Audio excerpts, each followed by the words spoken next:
اس کے لیے جہنم سے نجات اور جنت میں داخلہ یقینی ہے۔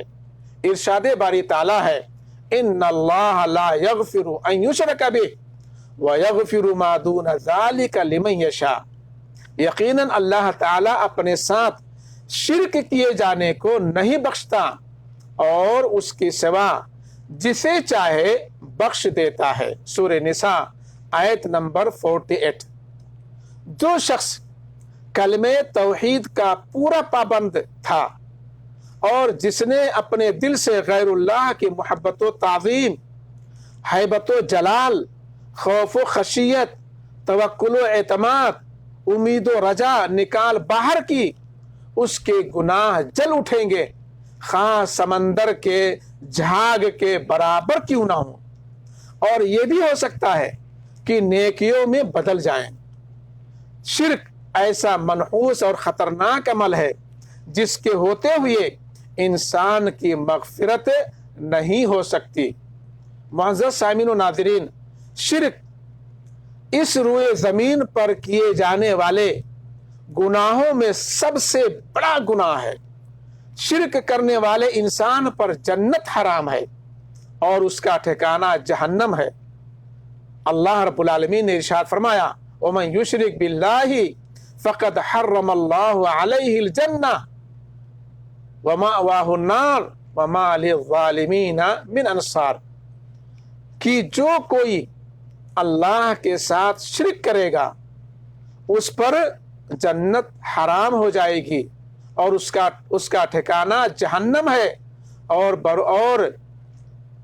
اس دن اس کا کوئی حامی و ناصر، یعنی مشرک کا، ظالم کا کوئی حامی و ناصر نہ ہوگا۔ معزز سامعین و ناظرین، شرک کیا ہے اس کتاب کی حدیث نمبر 29 میں بیان کیا جا چکا ہے۔ شرک کی مذمت میں بے شمار آیات و حدیث ہیں۔ اللہ تعالیٰ سے دعا ہے کہ وہ ہمیں اپنی توحید پر ثابت قدم رکھے اور شرک سے ہماری حفاظت فرمائے۔ اللہم آمین۔ ربنا آتنا فی الدنیا حسنہ وفی الآخرۃ حسنہ وقنا عذاب النار۔ صلی اللہ علی خیر خلقہ وآلہ وصحبہ اجمعین برحمتک یا ارحم الراحمین۔